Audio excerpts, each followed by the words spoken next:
오늘의 말씀은 잠언 19장 15절에서 29절입니다. 게으름이 사람으로 깊이 잠들게 하나니 태만한 사람은 줄일 것이니라.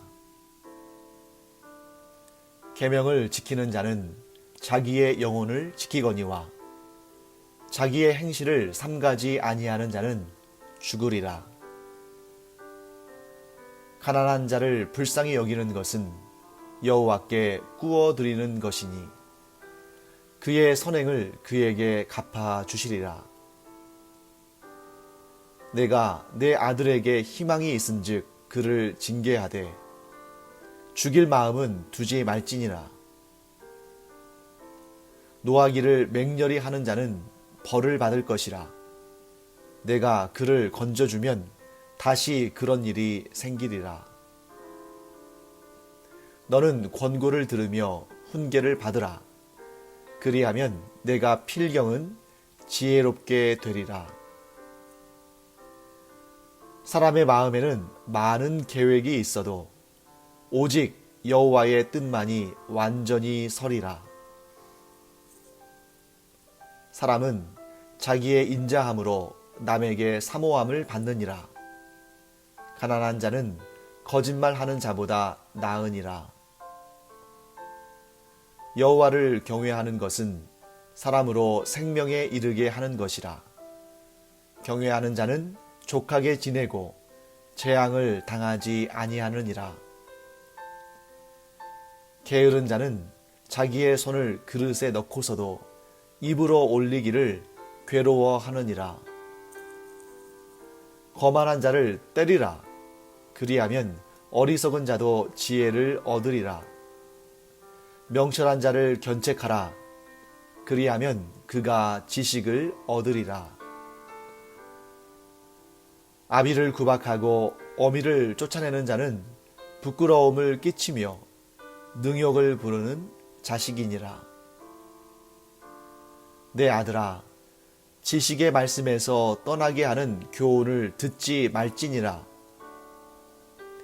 망령된 증인은 정의를 업신여기고 악인의 입은 죄악을 삼키느니라. 심판은 거만한 자를 위하여 예비된 것이요 채찍은 어리석은 자의 등을 위하여 예비된 것이니라. 네, 오늘 본문의 말씀 17절 말씀을 함께 보겠습니다.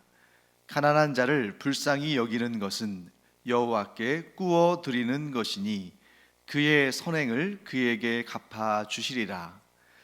네, 이 구절은 대표적으로 기독교의 교리와 좀 어긋나 보이는 구절 가운데 하나입니다. 이 구절 자체는 성경에 담겨 있는 말씀이지만 또 기독교의 이 성경 전체에 있는 이 기독교의 교리와는 좀 맞지 않는 그러한 내용을 담고 있는 것처럼 보이는 그런 구절이죠. 어째서 그런지 한번 살펴보겠습니다. 자, 우리는 어떤 경우에도 하나님께 무엇인가를 꾸어 드릴 수 있는 존재가 아닙니다. 왜냐하면 우리가 무엇을 소유했든지 우리의 죄성을 제외하고는 우리가 소유한 모든 것은 하나님의 것이고 또한 우리 자신도 우리 자아 자체도 하나님의 창조물입니다. 그렇기 때문에 우리는 이렇게 고백하죠. 나는 하나님의 것입니다. 또한 내가 소유한 모든 것도 하나님의 것이고 하나님께서 선물로 주신 것입니다. 자, 그런데 우리가 감히 이렇게 우리가 가지고 있는 것들 중에 어떤 것도 소유권을 주장할 수 없고 그 소유권은 하나님께 있는데 감히 우리가 하나님께 무엇을 꾸어 드릴 수 있는가? 그것은 말이 안 되는 거죠. 그저 우리는 하나님의 은혜로 하나님께서 주신 것들을 받아 누리며 이 땅에서 그것들을 잘 관리하는 청지기로서 살아가는 것이고 이 세상을 떠날 때 그 중에 하나도 가져가지 못합니다. 자, 그런데 17절 말씀은 우리가 가난한 자를 불쌍히 여기는 것이 여호와께 꾸어 드리는 것이다 라고 말하고 있습니다. 자, 왜 이런 표현이 나왔는가? 네, 먼저 잠언은 구약의 신명기나 신약의 로마서와 같이 어떤 율법이나 교리를 설명하는 책이 아닙니다. 잠언은 비유나 상징이나 이런 문학적인 방법들을 통해서 어떤 의미를 전달하는 그런 장르의 책이에요. 그래서 잠언은 논술이나 설명서나 이런 것이 아니라 시와 같다고 볼 수 있습니다. 그래서 잠언은 시편과 함께 시가서에 들어가 있죠. 그런데 우리가 시를 읽으면서 또는 그런 문학적인 어떤 그 방법들을 보면서 과학적으로 분석한다거나 논리적으로 분석하는 것은 걸맞지 않는 거죠. 그 장르에. 그렇기 때문에 여기에서 우리가 가난한 자들을 불쌍히 여기고 그들에게 어떤 도움을 주는 것은 하나님께 구워드리는 것이다 하는 것은 교리적으로나 논리적으로 맞지 않지만, 그러나 그 의미를 우리가 발견해내는, 즉 그 안에 담겨 있는 하나님의 뜻을 찾아가는 그러한 노력이 필요한 것입니다. 그래서 이 17절이 의미하는 것은 뭐냐면, 우리가 가난하고 어려운 형편에 있는 사람들을 불쌍히 여기고 그들에게 무엇이라도 도움을 준다면 하나님께서 반드시 그것을 기억하시고 그 선한 마음에, 그 선한 행동에 반드시 좋은 것으로 갚아주신다 하는 그런 뜻을 이 17절 말씀 속에 담아 놓은 것입니다. 자, 그렇기 때문에 우리는 어떤 마음을 가지고 가난한 자들, 어려운 형편에 있는 자들을 도와줘야 되냐면, 그 사람에게 무엇인가 보답을 받고 그 사람을 통해서 무엇인가 이익을 얻기 위함이 아니라, 그러한 어떠한 내가 무엇인가를 얻기 위한 그러한 방도로 어렵고 힘든 사람들, 가난한 사람들을 돕는 것이 아니라, 하나님께서 나에게 하신 것처럼 아무것도 바라지 않고 대가를 구하지 않고 그저 불쌍히 여기는 마음, 또 돕는 선한 마음, 사랑의 마음을 가지고 도와주고, 그 대가는 누구에게? 하나님께 받는 것으로 생각하라 하는 것이 바로 이 말씀에 담긴 뜻입니다. 자, 그래서 우리가 누군가를 도와주려고 할 때 처음에는 이제 그럴 생각이 없었는데 도와준 다음에 그 사람에게 무엇이라도 좀 이렇게 보답이나 또는 또 보상이나 이런 것들을 좀 기대한다면 나중에 실망할 수 있죠. 그런 것들이 오지 않았을 때나 혹은 내가 생각한 것보다 좀 적게 왔을 때 좀 마음속에, 사람이기 때문에 좀 실망하기도 하고 또 언짢기도 하고 또 좀 어떤 경우에는 원망하는 마음이 들 수도 있겠죠. 그렇기 때문에 우리가 누군가를 도울 때는 사람에게 보답을 구하지 않는다. 왜냐하면 우리는 사람만 보는 사람들이 아니라 하나님을 바라보는 사람들이기 때문에, 사람에게서 어떠한 보답이 나온다면 그것도 감사하게, 또 그것도 고맙게 받을 수 있겠지만, 그러나 우리가 받을 진짜 보상은, 진짜 상은, 진짜 복은 사람에게서 오는 것이 아니라 하나님께로부터 온다 하는 이런 믿음을 가져야 됩니다. 말뿐이 아니라 진정으로. 그러면 사람과 사람 사이의 문제로 인해서 실족하지 않습니다. 대부분 사람이 실족하고 낙심하고 좌절하고 또 우울하고 이런 감정들을 느끼는 이유는 사람에게 실망을 할 경우가 많죠. 예를 들어서 길가에 심겨진 나무 때문에 실족했다거나, 저 흘러가는 강물이나 바닷물을 보고 실망했다거나, 이런 사람들 거의 없잖아요. 물론 어떤 자연재해가 일어났을 때 그것으로 인해서 낙심할 수는 있겠지만, 그것은 관계적인 것이 아니니까. 사람이 낙심하고 실망하고 실족하는 대부분의 이유는 사람과 사람 사이의 관계 때문입니다. 그런데 우리가 누군가를 돕고 누군가 관계를 맺을 때 그 사람에게서 무언가를 크게 기대하고 바라면 실망하기 쉽고 실족하기 쉽습니다. 하지만 우리가 하나님을 바라보며 정말 말뿐만 아니라 진실로 하나님께서 나에게 나의 이 좋은 생각, 선한 마음, 또 나의 착한 행실, 이것에 대해서 아무도 몰라준다 할지라도, 사람들이 그것에 대해서 칭찬하거나 인정하지 않는다 할지라도, 보답하거나 보상하지 않는다 할지라도, 이 모든 것을 그 마음의 중심으로부터 보고 계시는 하나님께서 반드시 내가 생각하고 말하고 행한 것이 선하다면 선한 것으로 갚아주실 것이다. 그런데 하나님은 은혜와 사랑이 풍성하신 분이시기 때문에 나는 작은 것으로 섬겼으나 하나님께서는 그것과 비교할 수 없는 상과 은혜로 채워주실 것이다. 그 근거가 무엇인가? 17절, 오늘 본문의 말씀에 17절, 곧 잠언 19장 17절에서 분명히 하나님께서 이 메시지를 잠언에 담아서 나에게 주셨다, 이것이 근거다 하고 우리가 이 말씀을 따라서 하나님께 상을 받고 복을 받는 우리가 되기를 간절히 축원합니다. 자, 그 다음에 18절 말씀 한번 볼까요? 내가 내 아들에게 희망이 있은즉 그를 징계하되 죽일 마음은 두지 말지니라. 네가 네 아들에게 희망이 있은즉 그를 징계하되 죽일 마음은 두지 말지니라. 자, 성경은 끊임없이 자녀에 대한 징계를 강조합니다. 자, 오히려 부모가 자녀를 징계하지 않음으로 말미암아 자녀의 인생을 망치고 부모도 큰 고난을 당하고 심지어 이웃들과 나라까지도 위기에 처했던 일들을 아주 생생하게, 그 역사적인 사실들을, 그 역사의 현장을 아주 생생하게 보여주심으로 자녀에 대한 훈계와 징계가 왜 필요한지를 너무너무 선명하게, 때로는 무서울 정도로 우리에게 보여주십니다. 예를 들어볼까요? 엘리 제사장의 두 아들인 홈니와 비느하스, 사무엘 선지자의 두 아들들인 요엘과 아비야, 그리고 다윗의 아들들 중에 두 명이죠. 암논과 압살롬.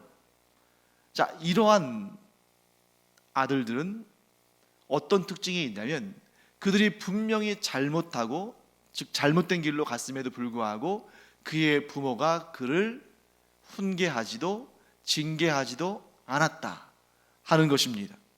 때로는 바빠서, 때로는 무관심해서, 이렇게 분명히 그 아들들이 잘못된 길로 가고 있음에도 불구하고 그들을 훈계하지 않고 징계하지 않는, 어떤 때는 너무 귀히 여기고 너무 예뻐해서 그런 잘못들마저 그냥 덮어주고 감싸줘 버리는, 성경은 그것을 옳다 하지 않으십니다. 하나님은 어떤 분이십니까? 선악간에 명확하게 판단하시는 분. 그러면 그런 성품을 가지신 하나님께서 우리에게 요구하시는 것은 무엇입니까? 너희도 선악간에 분명하게 분간해라. 부모들은 자녀들에게 교육을 해야 되는데 어떤 교육보다 돈 잘 버는 법, 또 사회에서 출세하는 법, 요령 잘 피워서 그냥 고난으로부터 벗어나는 것, 이런 것이 아니라 무엇이 하나님 앞에서 선한 것이고 악한 것인지를 분별할 수 있는 지혜를 가르쳐라. 특히 자녀를 사랑하면 사랑할수록 더 명확한 분별력을, 진리와 지혜를 가르쳐라 하고 성경은 말씀합니다. 그렇기 때문에 18절 말씀은, 자, 우리에게 부모인 우리에게 부모로서 무엇이 가장 중요한 사명인지를 알라고 말씀하시는 거죠. 그것은 무엇입니까?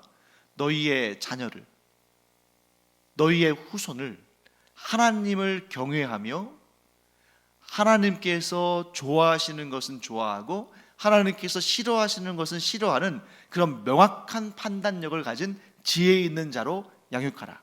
그 과정에서 징계는 매우 중요하고 필수적인 것이다. 왜냐하면 모든 사람 안에는 죄성이 있고 모든 사람은 그 죄성으로 인해서 눈이 가려질 수 있기 때문에 어려서부터 진리를 보는 선악간에 분별하는 그런 능력을 갖춰야 한다 라고 말씀하시는 것입니다. 자, 그런데 이 18절 말씀을 잘 보시면 좀 이게 해석하기가 그렇게 쉬운 구절이 아니라는 것을 알 수 있습니다. 자, 18절 말씀 이렇게 말씀하시죠. 이 앞부분을 먼저 보겠습니다. 내가 내 아들에게 희망이 있은즉 그를 징계하되. 자, 이 말씀을 너의 아들에게 희망이 있은즉 그를 징계하되. 이 말씀은 아들을 또 자녀를 쭉 살펴보는데 좀 희망이 있어 보인다. 그러면 얘는 좀 될성 부른 떡잎이네 하고 그를 징계하고, 조금 이렇게 바라보는데 좀 희망이 없어 보인다. 그러면 얘는 소위 말해서 좀 싹수가 노랗구나. 그러니 징계해봤자 나만 헛수고하는 거겠구나 하고 징계를 하지 말라거나, 이런 뜻일까요? 네가 네 아들에게 희망이 있은즉 그를 징계하되. 희망이 보이면 징계하고 희망이 보이지 않으면 징계하지 말라. 과연 그런 뜻일까? 이렇게 좀 모호할 때는 히브리어로 되어 있는 원문을 직역하면 보다 뜻이 선명하게 나타나는 경우가 있다 하고 말씀을 드렸죠. 그래서 히브리어 원문을 직역하면 이렇게 됩니다. 내 아들을 징계하라. 왜냐하면 희망이 있기 때문이다. 그렇기 때문에 내 아들을 징계하라. 왜냐하면 희망이 있기 때문이다. 이렇게 직역의 의미를 바탕으로 해서 해석하면 이런 해석이 나올 수 있는 거죠. 자, 모든 자녀들에게는 희망이 있다. 곧 모든 사람에게는 희망이 있다. 그러니 너는 그 아들을 징계해라. 네가 그 아들을 징계하면 그 일이 내 아들에게 희망이 될 것이다. 이렇게 해석할 수 있다는 거죠. 그러니까 자녀를 그냥 쭉 관찰해 보니까 희망이 있으면 얘 되겠다 하고 징계하고, 희망이 없어 보이면 얘는 징계해봤자 소용없겠다 하고 징계하지 않는 것이 아니라, 사실 모든 사람은 다 죄성이 있지만 동시에 모든 사람은 하나님의 형상과 모양을 지니고 있기 때문에 기본적으로 모두에게 희망이 있습니다. 그런데 그 희망을 살리는 경우가 있고 그 희망을 꺾는 경우가 있어요. 어떤 경우에 그 희망을 살리겠습니까? 자녀를 주의 교훈과 훈계로 책망하고 징계할 때 그 희망이 살아납니다. 그런데 자녀에게 주의 훈계와 교훈으로 책망도 하지 않고 교훈도 하지 않으면 그 자녀 안에 있는 희망이 사그라들어 버립니다.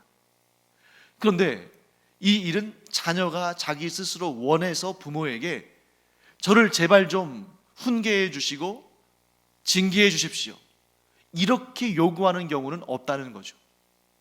그래서 자녀가 바른 길로 가느냐 바르지 않은 길로 가느냐, 생명길로 가느냐 사망길로 가느냐, 하나님을 기쁘시게 하느냐 하나님을 근심하게 하느냐, 그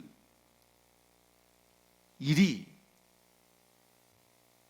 물론 그 자녀에게 책임이 돌아갈지 모르지만 그 일이 누구로부터 출발하냐면 부모로부터 출발한다는 거죠.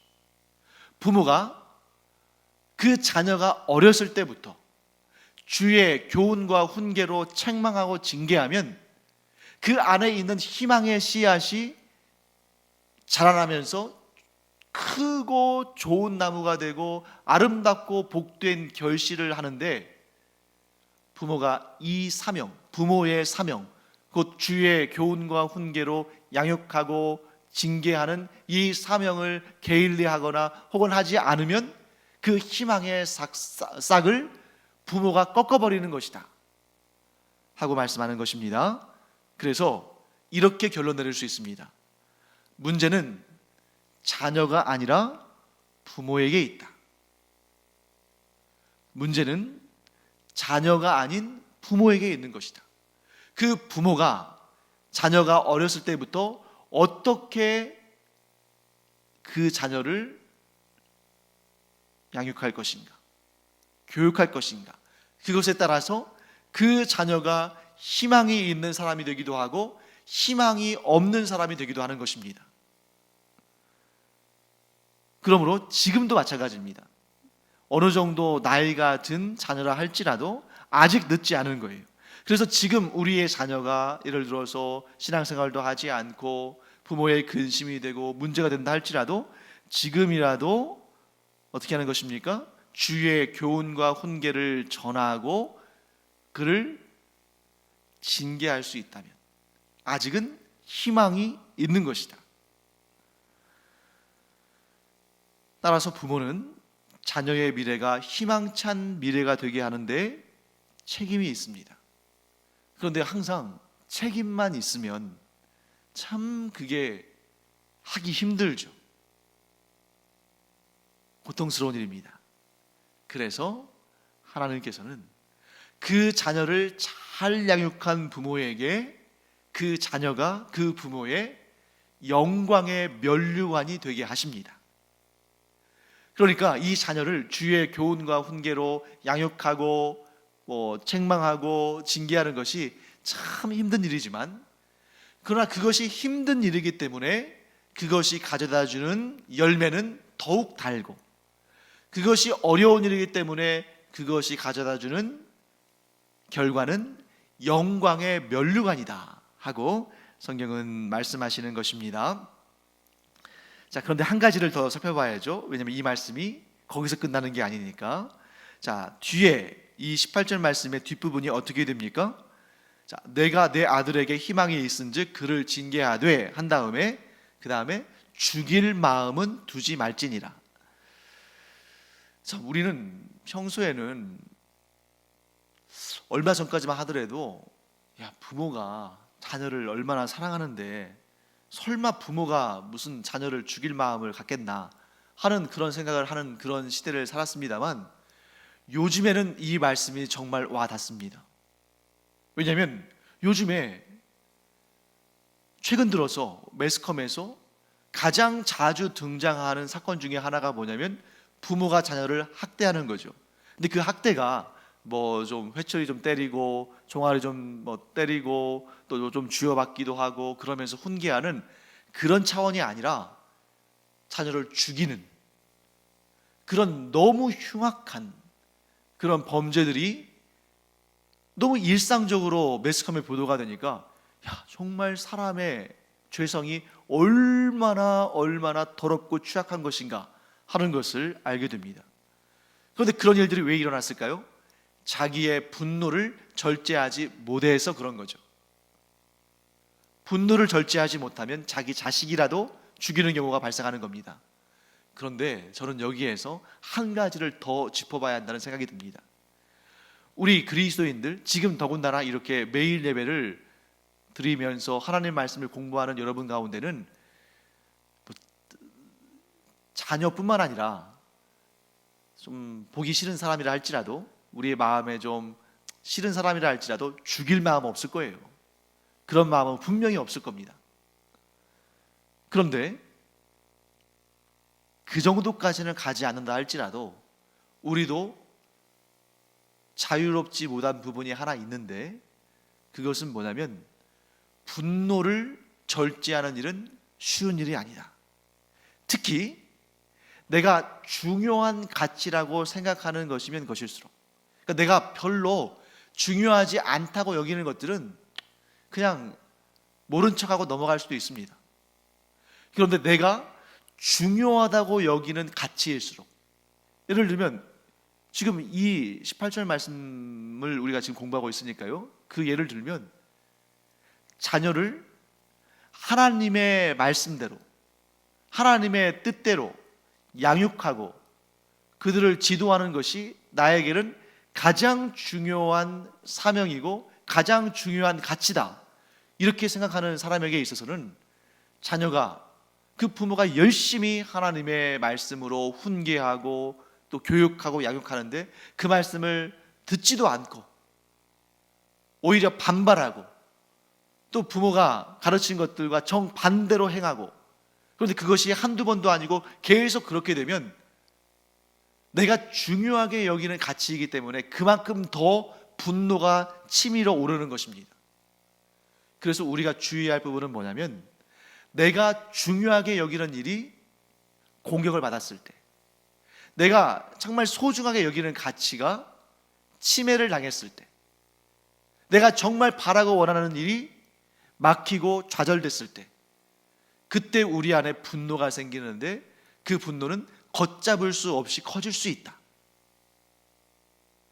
우리가 오늘 이 말씀을 공부하지 않았다면 또 그런 일이 생길 수 있겠죠.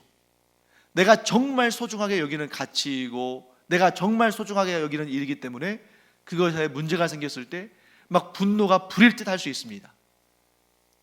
하나님도 그 사실을 아시죠. 그러니까 뭐라고 말씀하십니까? 죽일 정도까지는 생각하지 말아라. 네가 자녀에 대한 교육과 훈계를 중요하게 여기는 거 안다. 네가 어떤 일에 대해서 아주 중요한 가치를 두고 있는 줄 안다. 그런데 그 일이 방해를 받거나 또 제지를 당하거나 문제가 생겼을 때 네가 불일 듯 화가 나고 분노하게 된다는 것도 안다. 하지만 너무 도가 지나치게 하지 말아라. 그래서 죽일 정도까지는 하지 말아라.